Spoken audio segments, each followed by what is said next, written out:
नमस्कार, मैं हूं प्रभु चावला और आज सच्ची बात में बारी है micro small and medium enterprises minister doctor Kalraj Mishra की।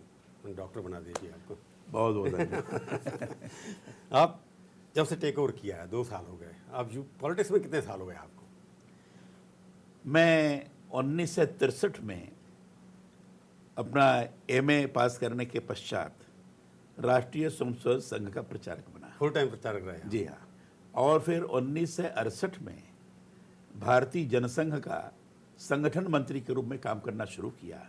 ये राजनीतिक 1968 में? जी हाँ, ये राजनीतिक क्षेत्र है और इसलिए राजनीतिक क्षेत्र में मेरा आगमन 1968 से हुआ, जबकि मैं संघ का प्रचारक था। 48 साल हो गए आप जी हाँ, राजनीति में आए हुए। लगातार मैं काम करता केंद्र में पहली बार मंत्री बने आप? जी हाँ, क्योंकि आप पहले भी जीते हैं, राज्यसभा में सदस्य हाँ, रहे राज्यसभा हैं। में कई बार रहा हूँ। तो ये लगता नहीं कि इतने 48 साल के बाद भी डॉक्टर कलराज मिश्रा या डॉक्टर पंडित कलराज मिश्रा जो हैं, उनको उतना जो कुछ मिलना चाहिए था उतना नहीं मिला। स्मॉल स्केल दे दिया, मीडियम स्केल दे दिया, कोई हैवी डिपार्टमेंट नहीं दिया आपको।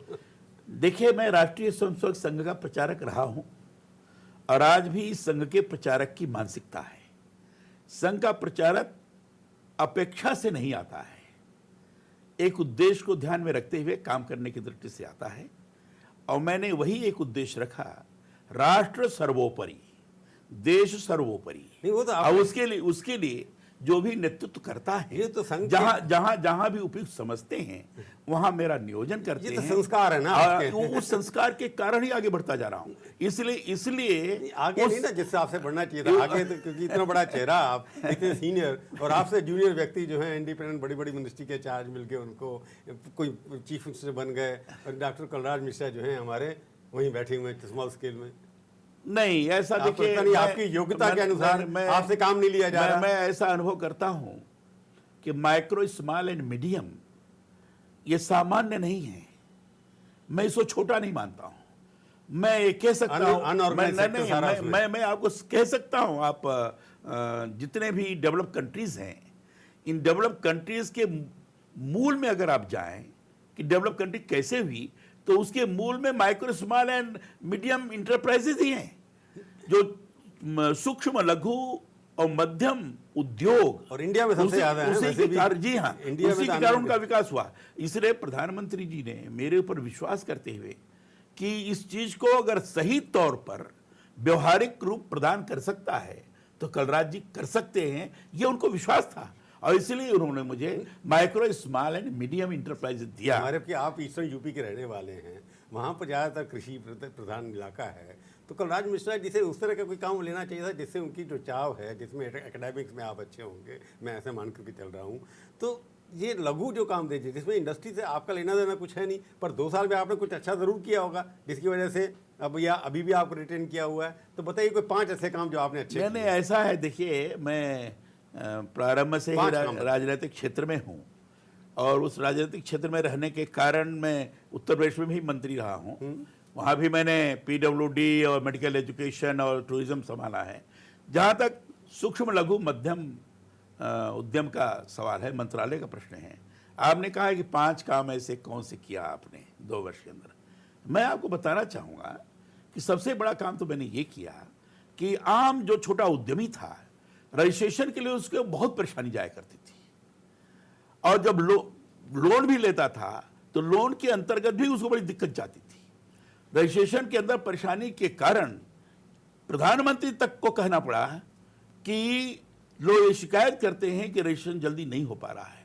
हमने सबसे पहला काम किया कि रजिस्ट्रेशन की प्रक्रिया को इतना सरल बना दिया कि ऑनलाइन 1 पेज 20 पॉइंट्स, इसको फिलअप कर दीजिए, क्लिक करिए, within 10 minutes you will get your registration number.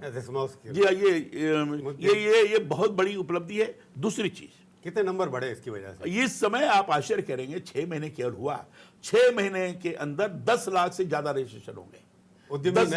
नए 10 लाख से ज्यादा, वो बता तो रहा हूं, आंकड़े हैं। और आज भी शायद दूसरा अक्सर लोन लेने के पश्चात बैंक अपेक्षा करता था कि 3 महीने के अंदर कोई ना कोई इंटरेस्ट या लोन किया हमें चुकता करना पड़ेगा। अगर नहीं करते थे तो उनको एनपीए घोषित कर दिया जाता था, वो बेचारे कर से मर जाया करता था। हमने इसको आते ही पहला काम ये किया कि ऐसे व्यक्ति को परेशान न होना पड़े। जब उसको लगता कि हम एनपीए होने जा रहे हैं तो बैंक को सूचित करता है कि मेरे बारे में विचार करो, अप्लाई करता है, बैंक उसको विचार करने के लिए बाध्य होगा। मैंने नोटिफिकेशन किया और उसमें प्रारंभ में आरबीआई ने थोड़ा सा जरूर अड़ंगा डाला था, लेकिन आरबीआई ने भी स्वीकार किया कि 10 लाख तक का मामला है तो जनरल मैनेजर करेगा बैंक का, इसके ऊपर का है तो करेक्टिव एक्शन प्लान कमेटी बनेगी और उस कमेटी के द्वारा विचार होगा और उसको अवसर प्रदान किया जाएगा रिस्ट्रक्चरिंग का। ये चालू हो गया है। तीसरी चीज मैंने ये की, जो खरीद नीति थी, खरीद नीति के कारण लोगों को बड़ी परेशानी जाया करती थी और एमएसएमई का माल यदि खरीदा नहीं जाता, इसलिए हमने ये किया कि 1 अप्रैल 2015 से सारे पीसीयूज 20% एमएसएमई के माल को खरीदेंगे, इसके लिए हमने मैंडेटरी कर दिया। और आप कानून बनाया, मैंडेटरी कर दिया, अभी मैंडेटरी नहीं था। पर तीसरी बात आपने पूरी कर ली, दूसरी पे जाना चाहते हैं। कई बैंक से कह दिया कि 10 लाख से ऊपर ये नहीं होगा, पर लगता नहीं कि पिछले 2 साल के आंकड़े उठा करके देखें तो लघु उद्योग और मध्यम वाले जो हैं काफी बंद भी हो गए हैं, सुसाइड नहीं करते। आपको मैं जानकारी देना चाहूंगा, आप उसको देख लीजिए, आंकड़े में आया है ये सैंपल सर्वे जो आपने कहा, ठीक है, जो पहले पुराने वाले कितने बंद हुए मैं आपको बता रहा हूं।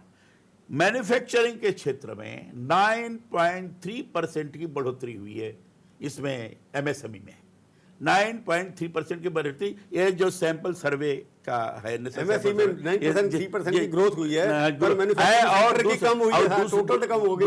दूसरा उसको ही बता रहा हूं मैं, total MSME micro small and medium enterprises के अंतर्गत 5 लाख रिजर्व बैंक का आंकड़ा है कि इंडस्ट्री हुई।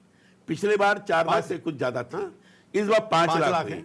चौथी चीज, जब लोन लेते थे, हमने जब एक्ट बना था उस समय कहा था 1 करोड़ तक के लोन के अंतर्गत ये कोलेटरल सिक्योरिटी नहीं लगेगी।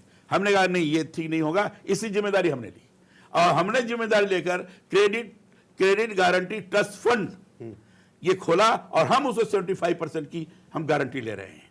हमने कहा जी हाँ। और पांचवी चीज हमने एक नई स्कीम चालू की।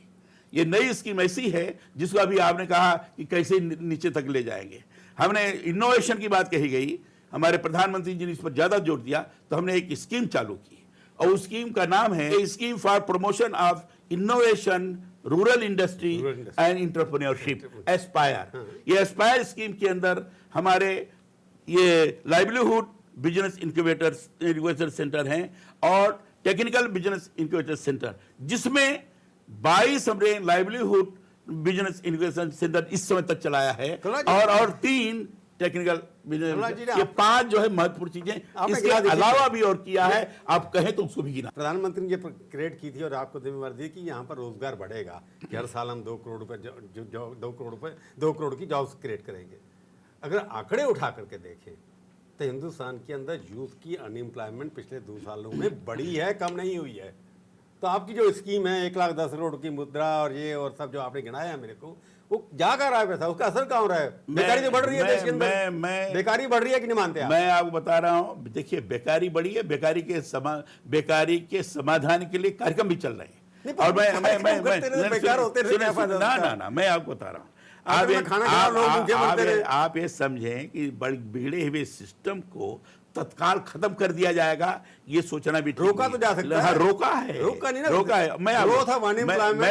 मैं तो आंकड़े के आधार बता रहा हूं आपको। हमारे मंत्रालय के तरफ से जो रोजगार सृजन का कार्यक्रम हुआ है, मैंने एक स्लोगन दिया था, बेरोजगार से लेकर स्वरोजगार तक की यात्रा, और उस यात्रा के अंदर सबसे बड़ा जो हमारा माध्यम है प्रधानमंत्री रोजगार सृजन योजना, PMEGP जिसको कहते हैं, prime minister employment generation programme.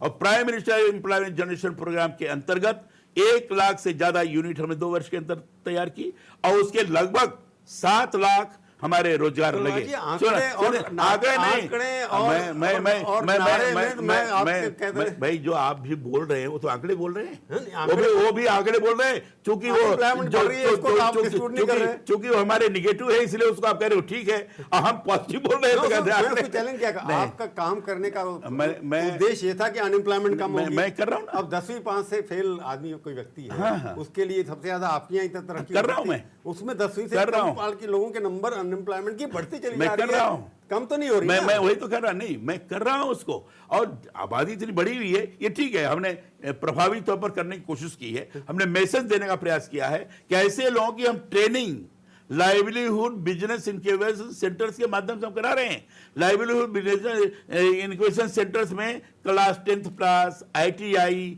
12वीं पास ऐसे लोगों को हम उसमें हैंड ऑन ट्रेनिंग दे रहे हैं, वो इंटरप्रेन्योर भी बन रहे हैं, वो इंडस्ट्री के अंदर रोजगार भी प्राप्त कर रहे हैं। और आपकी जानकारी के लिए और चीज बताना चाहूंगा, हमने इस समय लगभग 5400 जॉब फेयर लगाए थे, और उसके अंदर जो हमने देवरिया में लगाए, देवरिया में 4000 लोगों ने अप्लाई किया था। कंपनी 30 कंपनीज आई थी, 1100 लोगों को 2-3 दिन के अंदर हमने नौकरी दिलवाया, 1100 लोगों को। और ऐसे ही कई स्थानों पर मैं खुद कई जगह गया, और 9000 से ज्यादा जॉब फेयर के माध्यम से हमने नौकरी दिलवाई। सवाल है कि आपको 11वीं योजना में 11,000 करोड़ के लगभग मिला था, अब लगता है 12वीं में 24,000 करोड़ रुपए आपके नाम मिला होंगे। उसका खर्चा जो जिस रिकॉर्ड आ रहा है, खर्चा होता नहीं, बजट में जो 20% 30% वापस चला जाता है। आपके फाइनेंस स्टेटमेंट दी, बहुत सारी मिनिस्ट्री खर्च ही नहीं करती है 40% से ज्यादा। तो आपकी मिनिस्ट्री का भी रिकॉर्ड पिछले साल में तो ये रहा है कि पूरा खर्चा नहीं किया आपने। नहीं, हमारे यहाँ 90% से ज्यादा खर्च हुआ। जो पहले के आंकड़े थे उसको पहले दिखाया गया था। आप कम कर दिया ना क्या इसलिए? नहीं, उस समय रिवाइज बजट में आपका बजट 2015-16 के मुकाबले में कम था। उस समय खर्च नहीं हुआ था। नहीं, कम था उस समय के, लेकिन हमने पूरा खर्च किया। और आज की जानकारी मैं आपको बता रहा हूँ, आज की जानकारी के आधार में आपको बता रहा हूँ, हमने हर चीज ऑनलाइन कर दी है, और 1200 करोड़ रुपया prime minister employment generation programme के अंतर्गत हमने क्या ऑनलाइन है, वो सीधे बैंक में जा रहा है। सुनिए, और 600 करोड़ रुपया के VIC के अंदर है, वो भी ऑनलाइन है। 600 करोड़ रुपया एक्वायर बोर्ड के अंदर है, ये भी ऑनलाइन कर दिया, चालू हो गया है। और 200 करोड़ रुपया एस्पायर स्कीम और इसके लिए जो हमने ये शब्द जो ऑनलाइन है ना, सरकार, ये पूरी सरकार ऑनलाइन है। अभी आज तक ऑनलाइन कोई ऑनलाइन में अनपढ़ लोग कंप्यूटर नहीं है, ऑनलाइन का मतलब एकदम पारदर्शिता पूर्ण। आपने कहा कि हम खादी को ग्लोबलाइज कर देंगे, आपने कहा। हाँ, खादी जो थी महात्मा गांधी ने शुरू की थी, वो सस्ता कपड़ा माना जाता था। अब खादी जो आपके राज में या कांग्रेस के राज में भी खादी अब सिल्क से भी ज़्यादा महंगी है, तो आप खादी को एक रिच आदमी के लिए बनाना चाहते हैं क्या? फैशनेबल आपके लोगो बन रहे हैं, देखिए आज मार्केटिंग आज स्थिति ये हो गई है। खादी के कितने स्टोर खुले हैं छोटे छोटे नए शहरों में? अभी हमने खादी भवन भी जगह स्थापित किए हैं, और हर कैपिटल में खादी भवन हो। ये हमारे में पहले भी था, आपने उसको मॉडर्नाइज कर दिया। सब जगह नहीं था, 8 जगह केवल था, 8 ओनली 8 प्लेसेस, केवल 8 जगह खादी भवन था, जिसमें से 2-3 निष्क्रिय थे। इसको हमने सक्रिय किया है। तो सुन लीजिए, इसको हम हर स्टेट में करने जा रहे हैं, हर स्टेट कैपिटल में। नंबर 2, जो खादी आश्रम हैं, जो खादी संस्थाएं हैं, उनको भी अभी तक वो नहीं खोल सकते थे। धीरे धीरे उनको भी हम इनकरेज कर रहे हैं कि नहीं, जगह जगह खादी का सामान। खादी है तो गरीब के लिए ना, किसान के लिए, छोटे शहरों के लिए। आप उसको फैशनेबल कपड़ा बना रहे हैं, अमीर आदमी के लिए एयर कंडीशन स्टोर खोल रहे हैं। ऐसा नहीं है प्रभु जी, आप तो जानते हैं मार्केटिंग क्या स्थिति है। इसलिए है कि चाहे गरीब परिवार का हो, चाहे मध्यम वर्गीय परिवार का हो, वो हर व्यक्ति चाहता है हम अच्छा कपड़ा पहने। आज के समय में जिस तरीके आज के समय में जो सामाजिक परिवर्तन बड़ा तेजी के साथ हो रहा है, आज के समय में गांव में जो गरीब आदमी है, मजदूरिया है, वो भी मोबाइल लेके चलता है। उसके घर का लड़का वो कहता है कि भाई हमें बढ़िया कपड़ा चाहिए।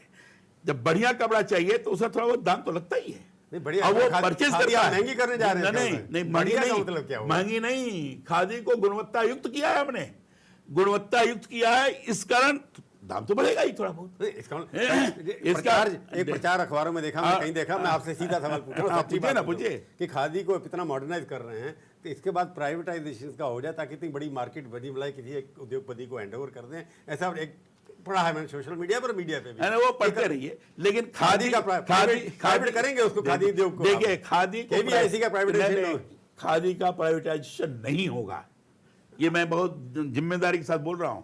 और खादी के लिए घर में जो गरीब की आप बात बता रहे हैं वो कतिन है, चरखा चलाने वाले लोग हैं, ये गरीब लोग हैं। हमारी कोशिश है कि अधिकांश गरीब परिवार में हम चरखा पहुंचा दें। देखा और चरखा पहुंचा करके का नाम दिया आपने। हाँ जी, हाँ चरखे का जवाब मैंने देखा, तो वो गरीब आदमी को सबसे बड़ा आपने, वो गरीब आदमी को फायदा करेगा। एयरपोर्ट T3 पे आपने इतना बड़ा चरखा लगा दिया जहाँ बहुत गरीब आदमी जाते हैं, पर क्यों लगाया मैं पूछूंगा एक छोटे से ब्रेक के बाद। यूपी के अंदर जो है आपके पार्टी के पास कोई संगठन तो है नहीं इस वक्त कोई भी। पिछले 14 साल का वनवास जो आपकी पार्टी का हुआ है, तो उस वनवास से कभी निकलने के लिए कोई राम ढूंढना पड़ेगा ना आपको, लक्ष्मण ढूंढना पड़ेगा, हनुमान ढूंढना पड़ेगा। कौन है हनुमान और लक्ष्मण आपकी पार्टी के तरफ? हमारी पार्टी है, वानर सेना है, सारी वानर सेना है, कोई लीडर कोई नहीं है। हमारी पार्टी है, पार्टी जम के चुनाव लड़ेगी, उनके निर्देशानुसार काम करेगी।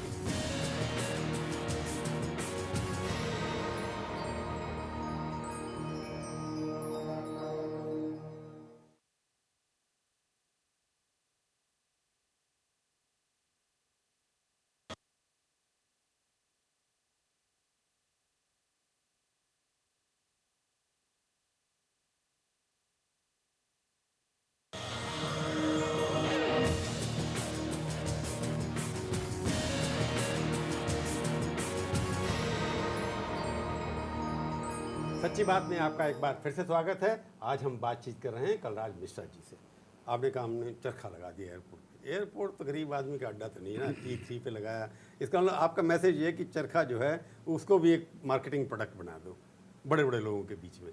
मैं जो पहले से पूछा था कि खादी को नीचे स्तर पर ले जाने की बजाय, पहले मैं देखता था छोटे छोटे गाँव में खादी की दुकानें होती थी, अब है नहीं, कहीं बंद होती चली जा रही हैं, बड़े शहरों में खुल रही हैं। लेकिन मैं वही आपको बता रहा हूँ, खादी चरखे को हमने इस समय गांव स्तर पर पहुंचाना शुरू कर दिया है। और काफ़ी गांव में हमने जो कतिन हैं, जो कारीगर हैं, उनको लाकर सिखाने का भी प्रयास किया है। और महिलाएं बहुत रुचि ले रही हैं। संस्थाएं जो हैं, खादी संस्थाएं जो मरी पड़ी हुई थी, उनको हमने जिंदा किया है। और हमने कहा है कि जाकर महिलाओं को सूत दो, पुनी दो, वो काट करके देंगे। चरखे से काम करना, चरखा, हाँ काम। और उसका तो मैं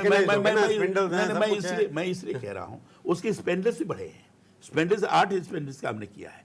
और उसका परिणाम ये हुआ है कि 150 रुपये, 200 रुपये प्रतिदिन के हिसाब से लोग कमा रहे हैं। ये गरीब आदमी की जो आपने बात बताई।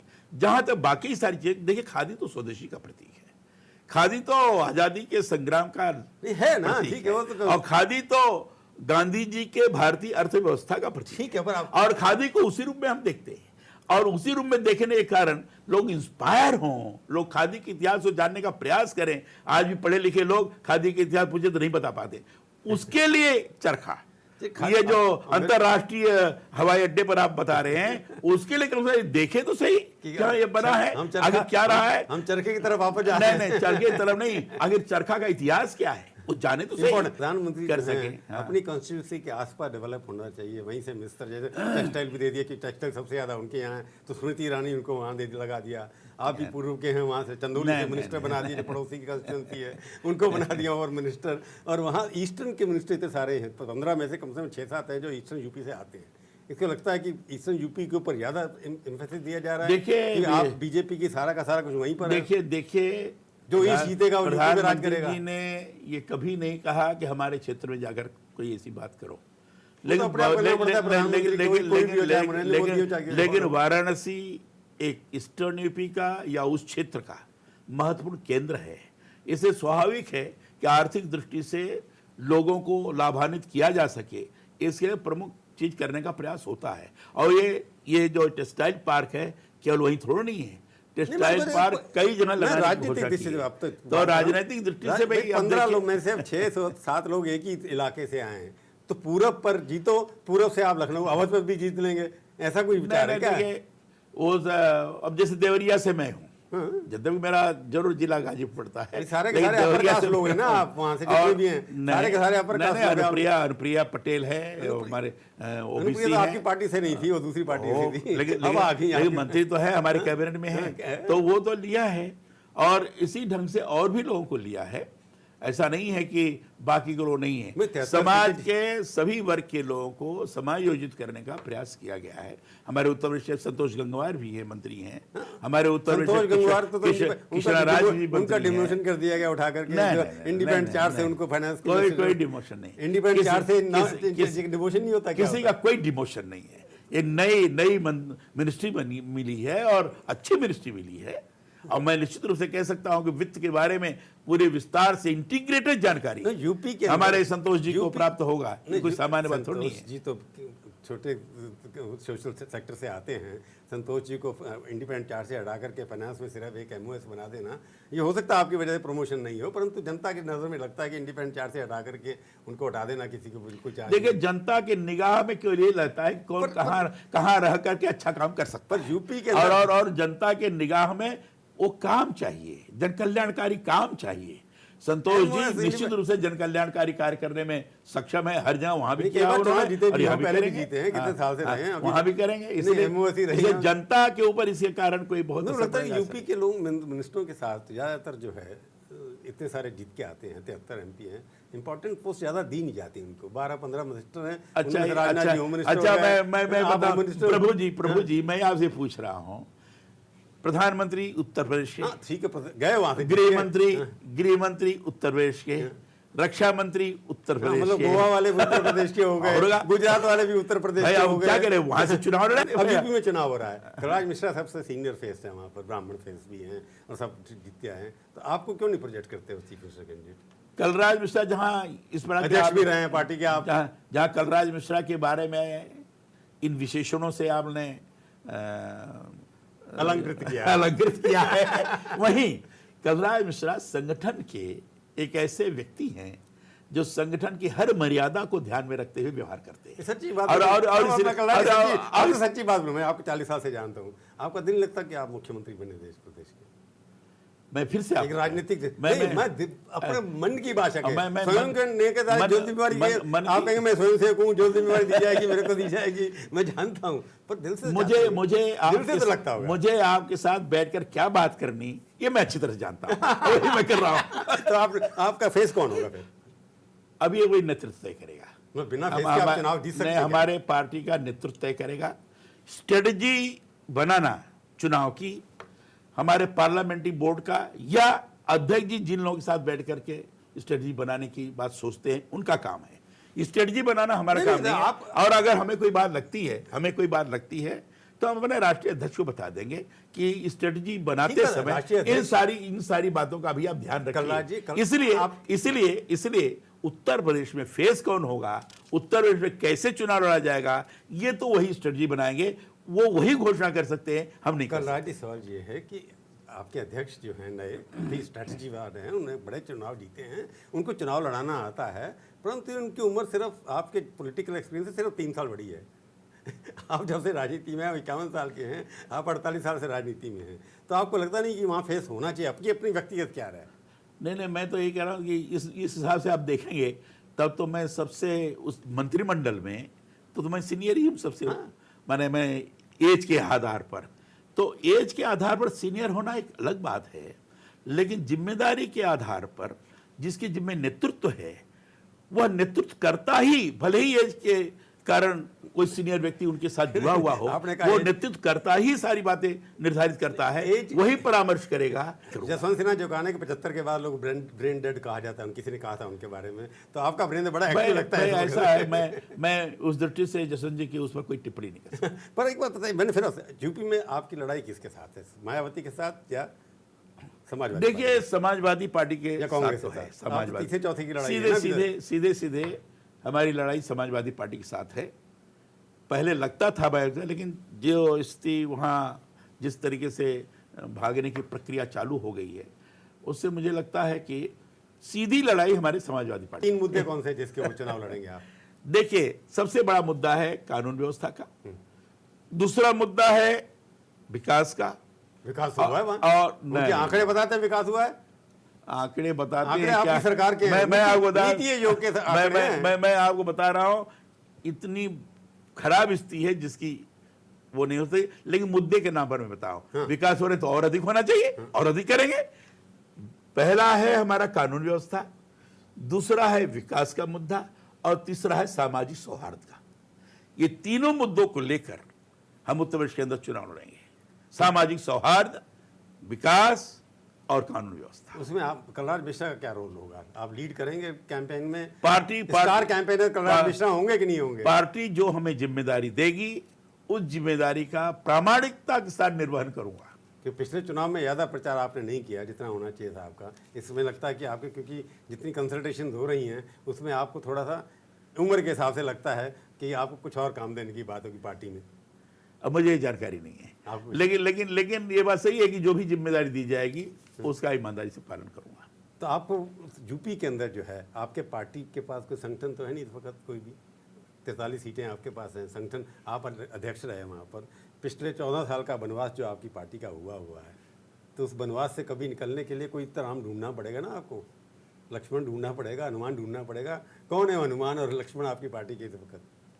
हमारी पार्टी है, वानर सेना है, सारी वानर सेना है, कोई लीडर कोई नहीं है। हमारी पार्टी है, पार्टी जम के चुनाव लड़ेगी, पार्टी सामूहिक नेतृत्व के आधार पर काम करेगी, और जो भी पार्टी को नेतृत्व प्रदान करने के लिए, उसको काम देने के लिए आगे आएंगे, उनके निर्देशानुसार काम करेगी। पर आपको जो चुनाव होने वाला है उसके अंदर अगर आप पहले तीसरी से चौथी पार्टी का झगड़ा है ना, अभी तक तो आप तीसरे नंबर पे, हम चुनाव जीतने के लिए चुनाव लड़ रहे हैं। पिछले जितने बाई हम तो दूसरी तीसरी की बात नहीं कर रहे, हम तो बिना नेतृत्व के आप दिल्ली में हारे, बिना नेतृत्व के आप जाकर के बिहार में हारे। जब आपने नेतृत्व आसाम में खड़ा किया तो जीत गए।